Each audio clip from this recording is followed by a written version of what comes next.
everyone, I'm Michael from Treehouse Games. We are so excited to show you gameplay from our co-op, Seafaring survival crafting game, Voyagers of Nera. In Voyagers, you'll survive a magical ocean world full of diverse biomes and ancient mysterious ruins. You'll sail to distant islands, surf across the waves, and dive to find rare resources, all while fighting back monsters from the deep. As you explore this dangerous world, you'll gather resources, craft weapons and items, and build a thriving island base with your friends. You'll also uncover magical spirits waiting for you to awaken their power. Some spirits can become companions that aid you on your voyages. Others will support you at your base, teaching you recipes and helping you craft. And the most powerful spirits grant you game-changing abilities. At Treehouse, our goal is to make games that are the best way to spend time with friends. You can jump into Voyagers with up to 10 people, and it's also great solo. You know what's really nice? The water mechanics are really nice, dude. Do you know that? Yeah. We've been playtesting with our Discord community for months now. We've loved watching you have fun and are so thankful for your feedback. It's helped make the game better and better. Oh, that's cool! Oh, the damage is oh my god! And now we're ready to invite in even more players. We're excited to share that the multiplayer demo for Voyagers of Nera is live right now. So grab your friends, start playing right after the show, and drop us the wish list on Steam. Thanks. We can't wait to dive in together.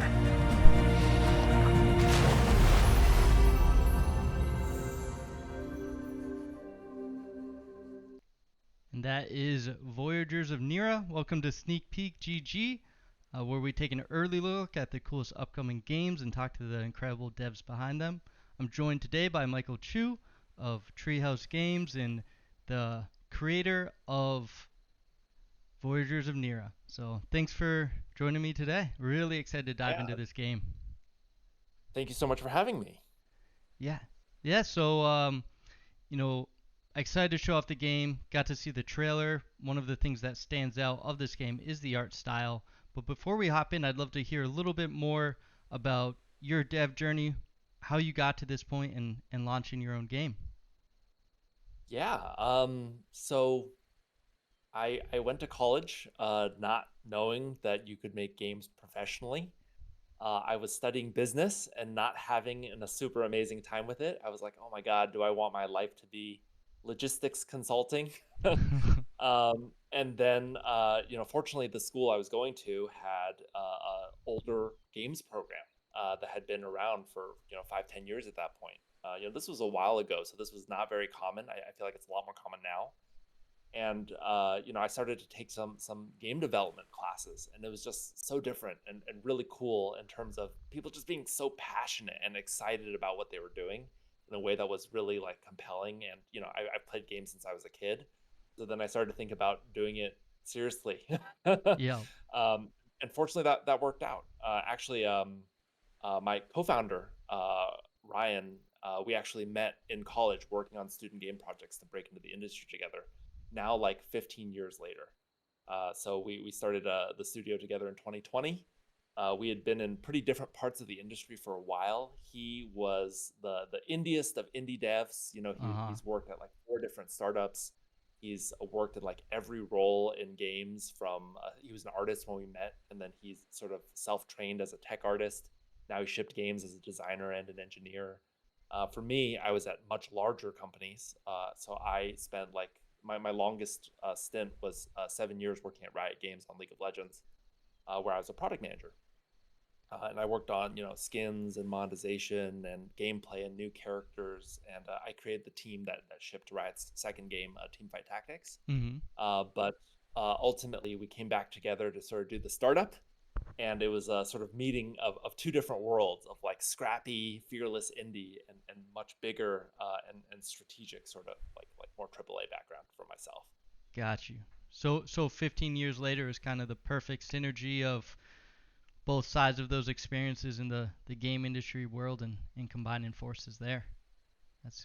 That's awesome. It was intentional on our side because, we had stayed in close touch. We played a lot of games together, actually, as our way of staying in touch.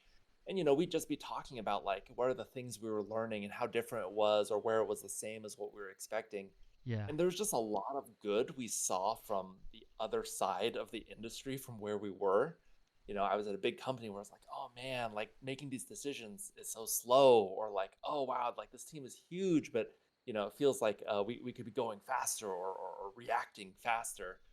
And from his end, he was like, we're really fast and we're really agile, but it often feels like the way the plan comes together isn't thought through. Like what is the purpose and like the planning behind how we do this? And so we tried to sort of pair that kind of different strengths Hmm. into how we started the studio. And we actually built our team around it. So half of our team comes from indie backgrounds and half comes from more AAA. That's perfect. And how big is the team? The team is 16 people full time. We Okay. work with a couple of vendors as well, but it's 16 people in house. All right. Yeah, that's a good sized team. Is this the first title for Treehouse? It is. It is. So the studio we started in 2020, so we've been around for a little while, Okay. but we are still in the midst of working on that first game. Takes longer than I sort of hoped or expected, but we are now on the verge of shipping the game, planning on it coming out in just a few months, actually, later this summer. Yeah, so exciting, and to be having that finish line in sight for sure, which is rare for so many developers. So congrats again to that point, and having Thank you. a live demo up on Steam that anyone can go play, and we'll be playing a bit today. And excited to Yeah. try it out. So I'm hopping in the game now. I'm excited to show off some of the features. And one thing that when I was trying this game stood out right away was the design and visuals and the setting of it. So where did that side of it come from? It's kind of this Hawaiian type islander theme, or yeah, where'd you draw inspiration for that direction in it? Yeah. So the game is a survival crafting game at its Hmm. core. And we were really drawn to that genre because we started the studio really with this broader sort of belief that games have become like an everyday way to spend time with your friends, as good as like going out to get dinner, like as like meaningful for your friendship as Oh yeah. as real life activity. In many ways, I think the U.S. is a little further behind in taking that sort of attitude. But I think like the younger you go, the more games have sort of become the default for that. And I think that's really awesome, right? That was like a huge part of how I made friends growing up. But I sort of emerged through like the nerdy, hardcore crust of that, like usually Uh-huh. through like brutally intense PvP games.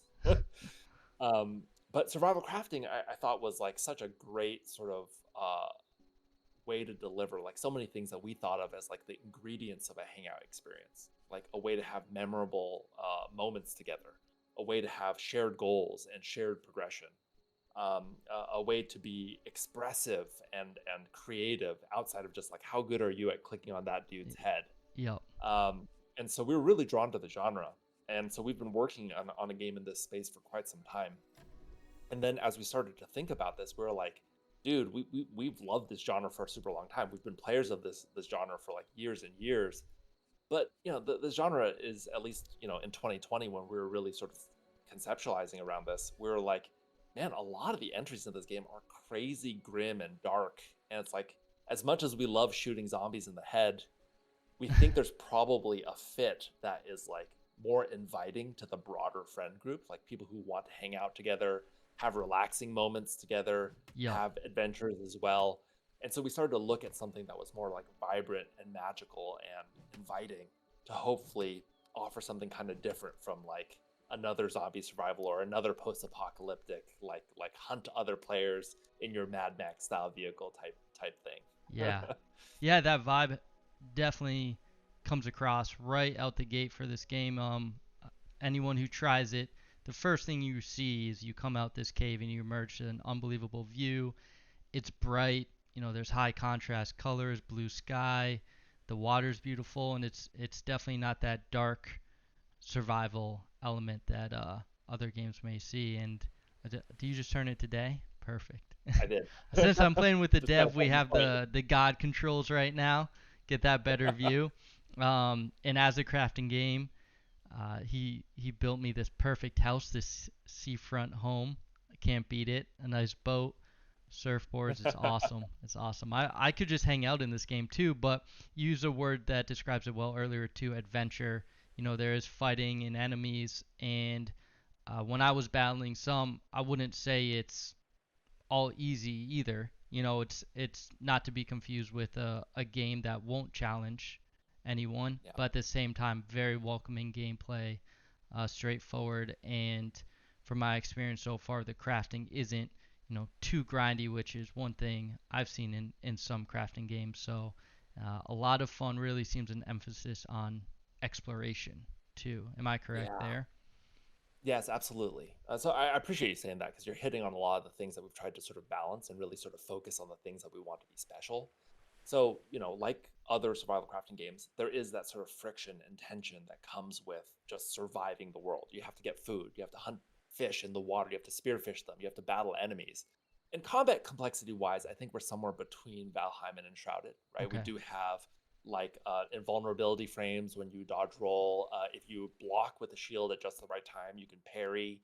And so we do have some of that mechanical sort of like mastery involved, but we also want a lot of the focus of the game to not be like fighting game level combat mechanics. We actually want it to be more focused on like seafaring and exploration and getting to actually like voyage out there and explore distant islands and see some really like magical and fantastical stuff. Um, you Yep. want to work the rudder? I think that's the Shit. more fun of the Is two. that how I should steer? So yeah, speaking of exploration, I kind of jumped the gun and put the sails out. Sorry, It's I all good. got. I can pick up. Well, you talked about harpooning fish. I was like, oh, is that something we can do right off the boat? There he goes. Yeah, it is. So with most of the weapons in the game, you use them to fight enemies on the on the surface. Okay. But the spear in particular is the only weapon that works underwater. So as soon as you unlock it, which is pretty early in the game, you unlock like a whole other way to get food, and also, frankly, you get a way to fight back against a lot of the enemies out there in the world, Mm-hmm. with the spear. Gotcha. So there are fish everywhere you go that you can hunt down and collect food from, and there are also some mean-looking creatures that will start to threaten you pretty much as soon as you leave that starting cove. As we are doing now, is this the starting cove we're exiting? Yes, All yes, right. we're past it now. All right. And um, if let's see, is there any one of these guys below us? Um, yeah, we're passing over resources. We're passing over a ton of fish. So Up. anywhere you want to stop, we could jump out. Oh, Oh, and there's there's an there's enemy right there. this big one. Uh, Got him. these guys are not too scary in ones, but they often come in threes and fours. All Sort right. of these like overgrown piranha types. Let's And if they lunge at you, it'll flash right before it hits you. And if you hit it before it bites you, then you'll sort of parry the attack. got you. Yeah, these reefs are beautiful and fun to explore down here. Just keep an eye out for the school of killer fish, of course. Um, Um, your oxygen meter might be running a little low up in the top middle of your screen, yep. just to warn you.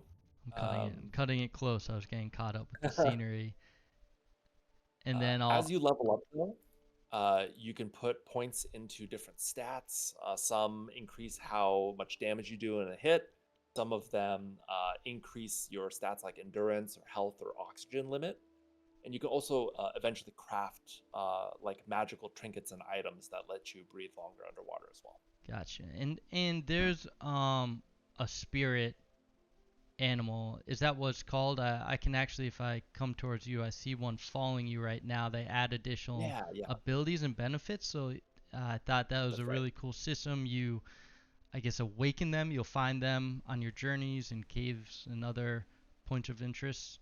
So Yeah. tell me a bit more about that system. So a lot of the lore of the world is effectively you're in this like beautiful magical ocean world that is kind of in trouble. So if you look to the east, you see this giant fallen body. This whole biome is called the Embrace because it's islands that have formed around the fallen torso and arm of these like long dead sort of like stone giant. And these used to be sort of the protectors of the world. As they died, their magic has sort of spread out into the world. You have sort of formed out of that magic as a echo that can sort of wield some of the same magic that they once had. Except for you are now tasked with helping these spirits that are now being actively hunted down, and fighting back some of the creatures that killed these giant stone, sort of like colossi that are all over the world. Gotcha. And so the way that works in game is that you'll be exploring and you'll find these little spirits that are sort of scattered throughout the world, maybe a little bit like Koroks from Zelda and this kind of thing. But when you see them, sometimes they'll be in hidden away parts of the world. Sometimes they'll be in the middle of being attacked, and you'll jump in and intervene. And if you rescue them, then you can sort of send them back to your base, where they join sort of like a spirit anchor, which is sort of like the living heart of your base. And they will give you the knowledge to build a new recipe, to craft a new thing, or to give you direct magical abilities, like the ability to blast someone with lightning or create an air bubble where you can breathe underwater.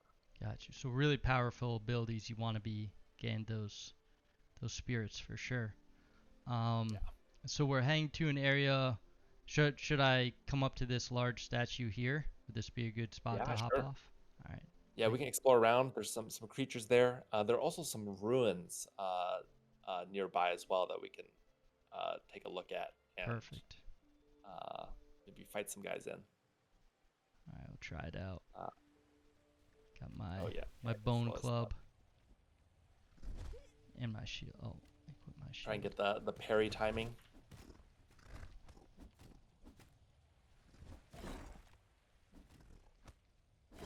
Well done. And they drop some mana for us to craft. Yeah. Um, Oh. So kind of bigger question. I'm thinking about your personal journey. Riot Games, product manager over there, right? Launching TFT, was it? Yeah, And right. you know, extremely successful title. Needless to say, super successful. Um, so to take the leap from that to launching your own studio, that's a brave thing to do. You know, it's surely that was something you thought about for a while, and then when did you feel ready to take that leap and go all in building this beautiful game? Oh man, I thought about it for years before I actually left. And actually knowing Ryan as my co-founder and like a close friend of mine was really, really helpful for that, Mm-hmm. because we got to talk a lot, right? And he got to sort of demystify it for me and just, tell me about the actual experience of being in a startup. This studio, Treehouse, is my first startup, but it's his fourth.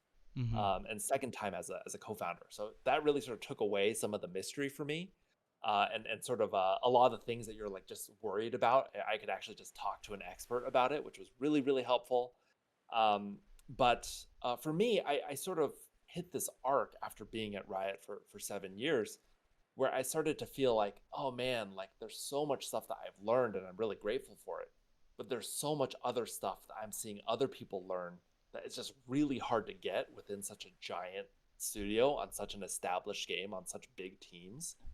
And so as time went on, like a startup is something that we had even thought about out of college, like on that student project that we had worked on. We had actually considered starting a studio then.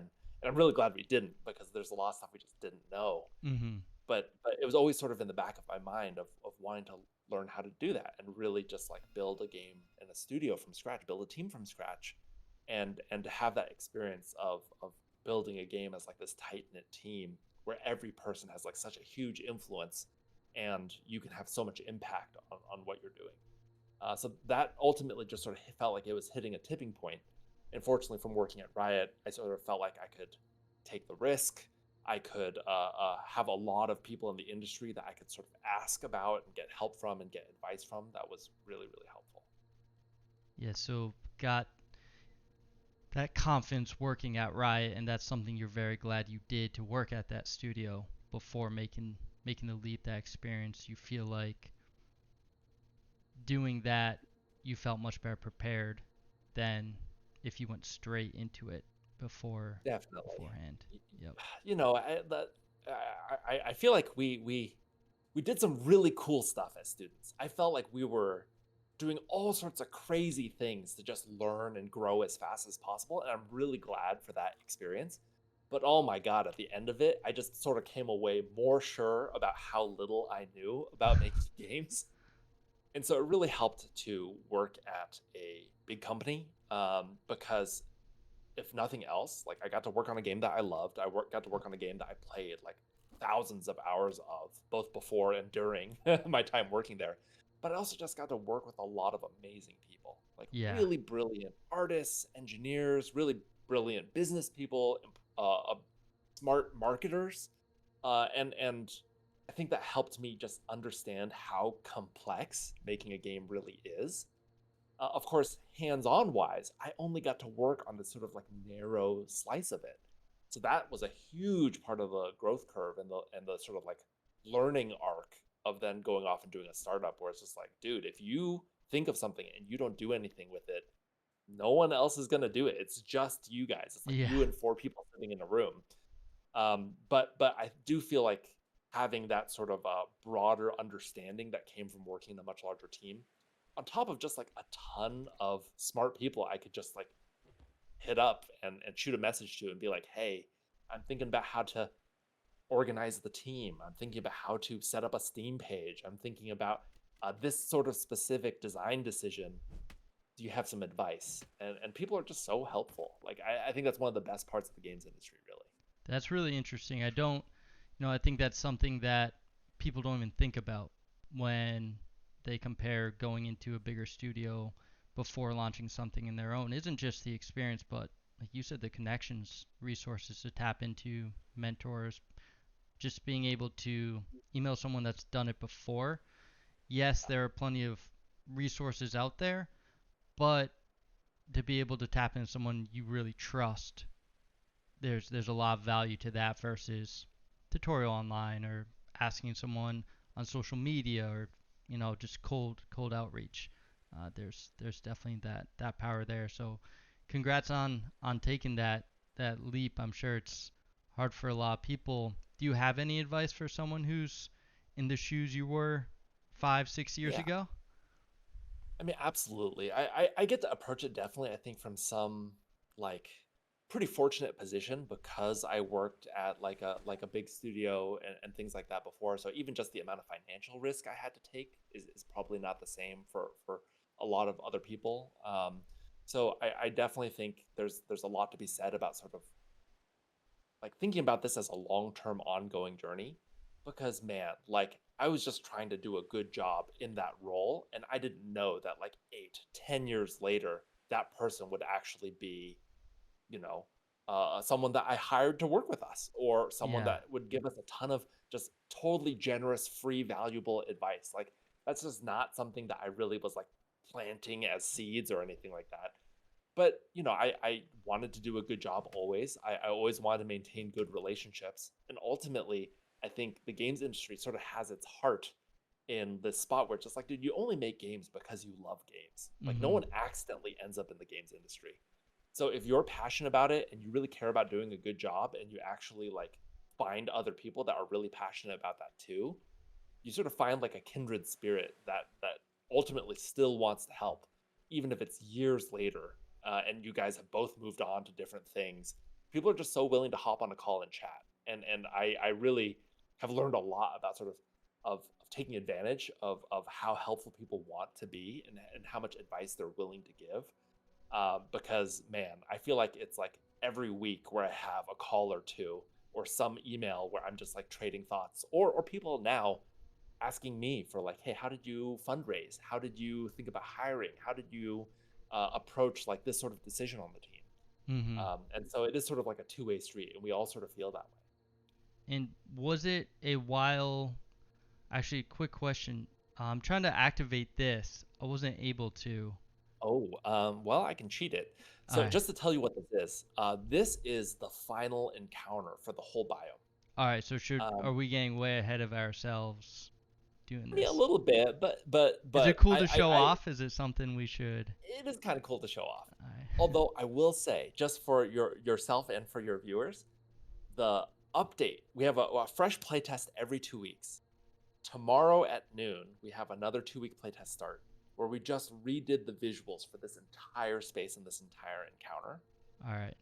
So while you're surfing around and taking the ship around this whole biome, there are a series of ruins where you're sort of retrieving these different pieces of the spirit of the ocean. And so this is sort of the elder spirit encounter of the game. And so at the point where you've sort of now retrieved all of these different parts, you could start this encounter. So I'm just going to go ahead and use some cheats. All right. There you go. So each of these pillars would sort of light up as you sort of retrieved each of the pieces of the elder spirit. Gotcha. I'm just going to go ahead and eat some food, maybe use a bandage, just so that I don't die. I'll make sure I'm healed up. Equip my shield. And then we can go ahead and just interact with that when you're ready to get started, and we can have the encounter. Here we go. We can see what we get for awakening the spirit of the ocean.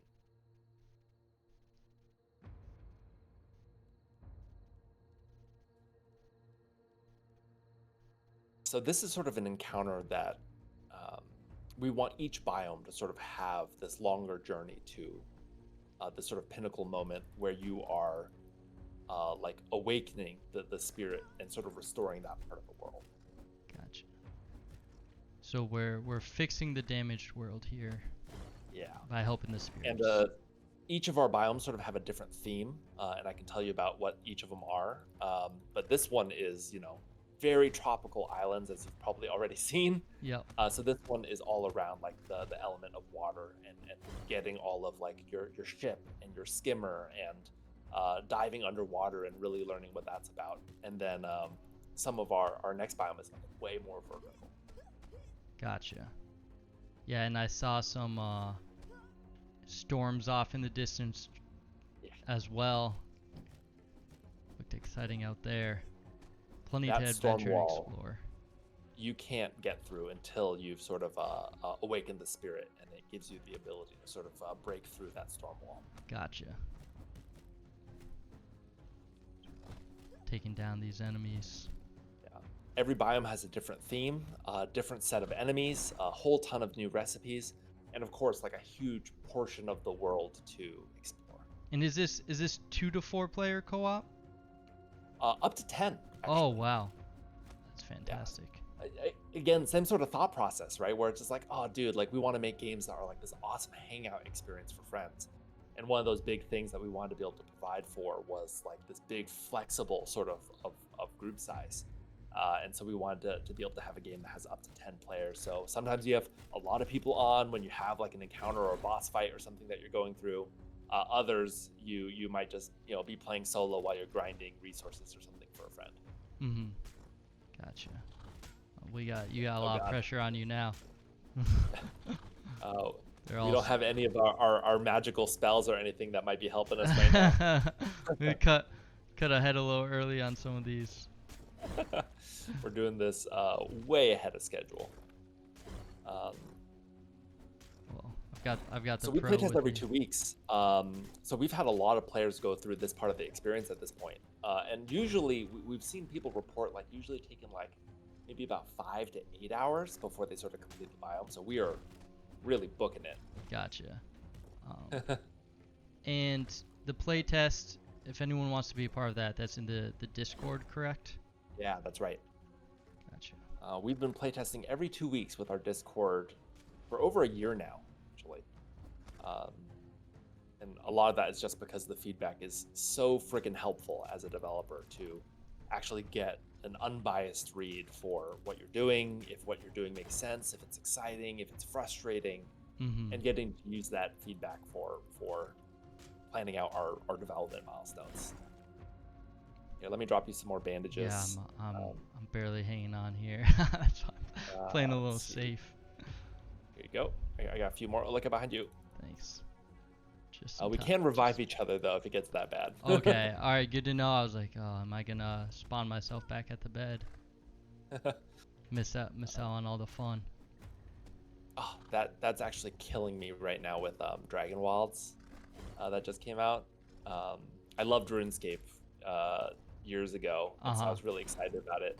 And they do a lot of things really well, but there's one thing is you just can't pick up your friends, and it kills me. You just have to run back a million miles to get back to your friend. Yeah, that's not a fun aspect. So Ow. definitely you can apply that learning. Yeah. Doing a little, playing a game, calling it market research, you know. Classic game dev. Yeah, that's a good perk of the job. Yeah. Really got focus. Take this last guy down. God.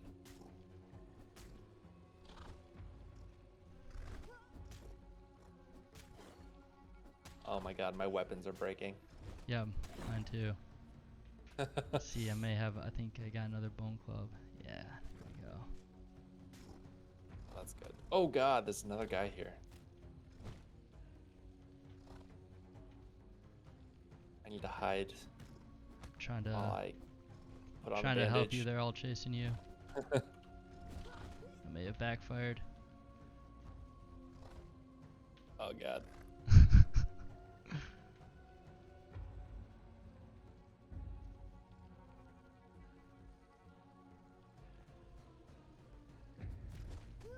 Ah, the deep claim me.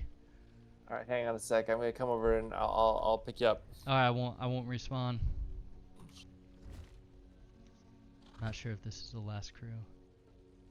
I think we're really close to the last wave. It does scale difficulty wise, so if you have thoughts about this, please fill out our survey or just tell me, and then I can bring it to our designers for some tuning. I don't think my thoughts count when I skip 6 hours of the the skill growth. Oh god. I'm up. All right, I think you're up. Oh god, run. Oh, I couldn't. Oh no. I tried to parry. That's my bad. I really threw you to the wolves on that one. I got you. I'm up. There's still one guy over there. Let me see. Do I have any more bandages? See if we can take him. Oh, that didn't block all the damage. Oh, I gotta use my bow and arrow. Actually, nope. Out of arrows. Ow.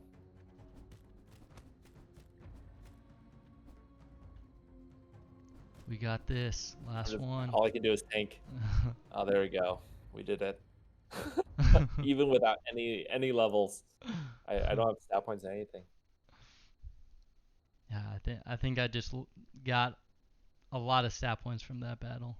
Yeah. A little power leveling since we were at level 1 or 2. A lot of... Oh, here, I'll let this... So this is the spirit of the ocean.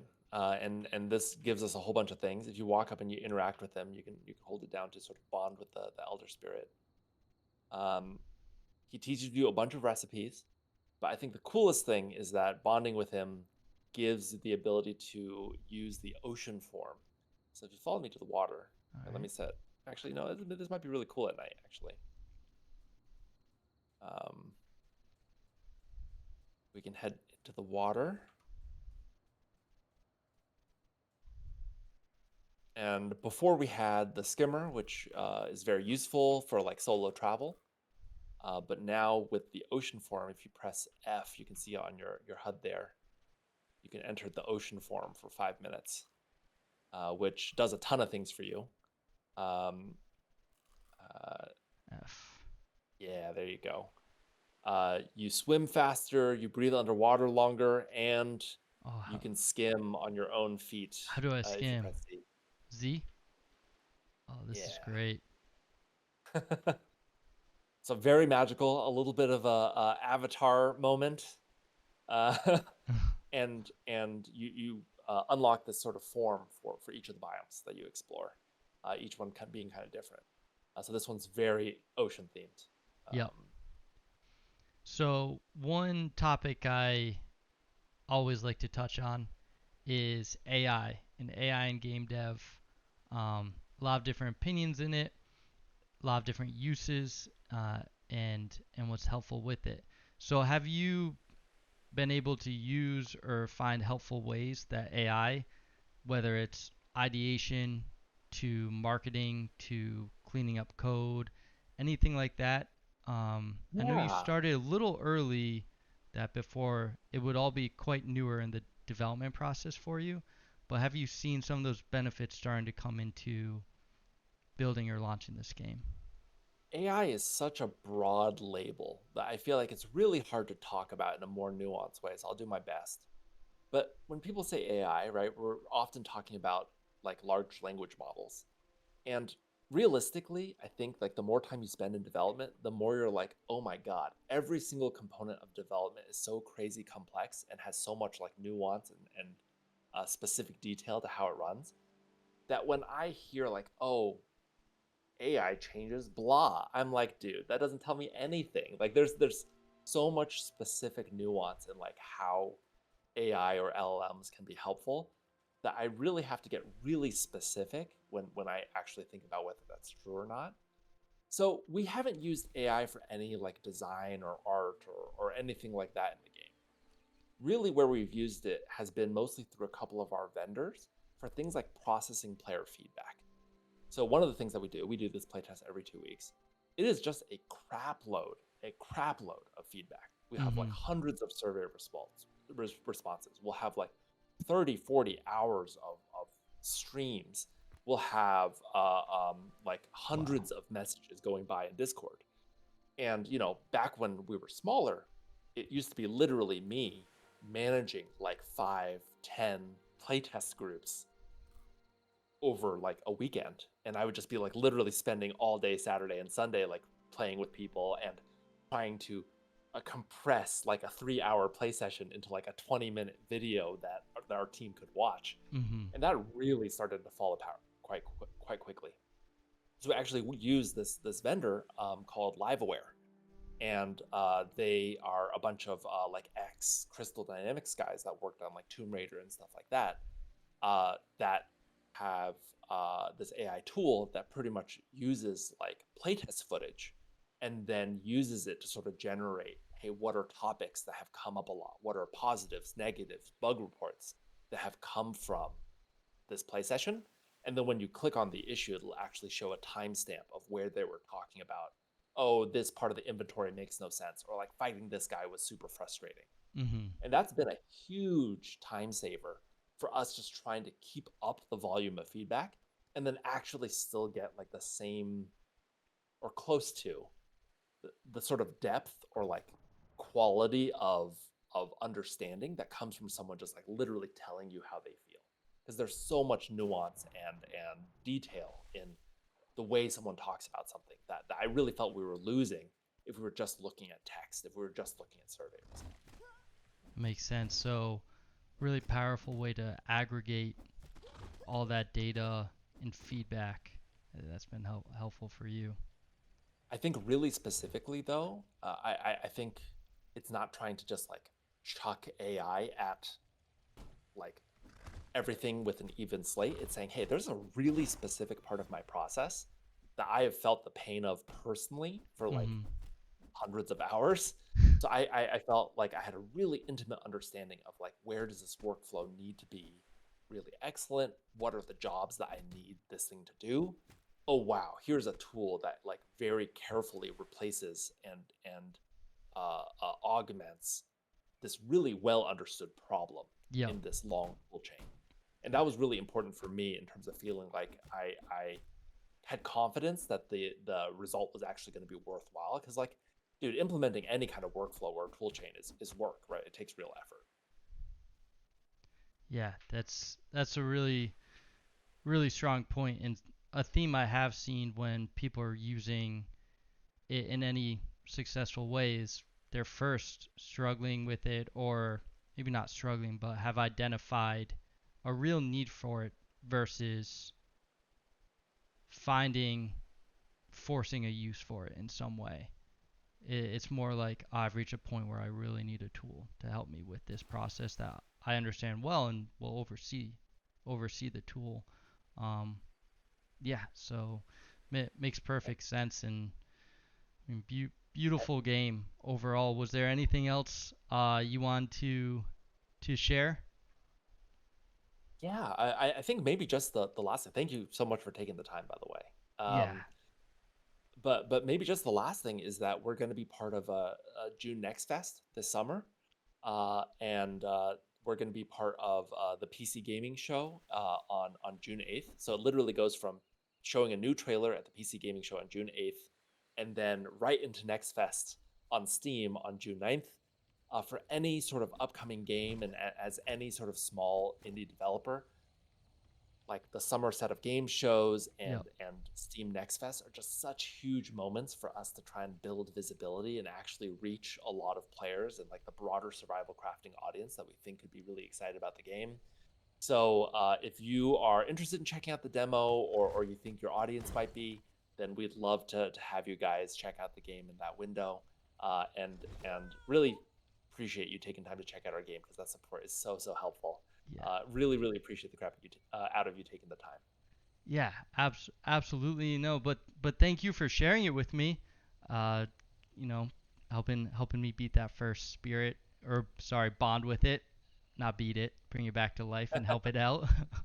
But this has been really insightful. I played the game leading up to this, and it was all so impressive. And I'm a big fan, especially as I phase out of any PvP style games. The time I do have to game, I want it to be fun. Number one, and number two is social. I'm gonna be reaching out to someone, a friend, to hop on and play, and crafting is our go-to theme to do that because for the exact reasons you described. But most of all, this game is fun, is beautiful, and it's been a pleasure to play it. Thank you so much. Yeah. I'm really glad to hear it. It really resonates. I do feel like survival crafting has been kind of having a moment of becoming sort of like a great answer for so many friend groups. Mhm. So really excited to add something to that mix, and hopefully we're going to bring something unique. All right. All right. Well, signing off now, but thanks so much for joining and looking forward to uh, the launch later on this year and more updates to come. Thanks a ton. Great to meet you.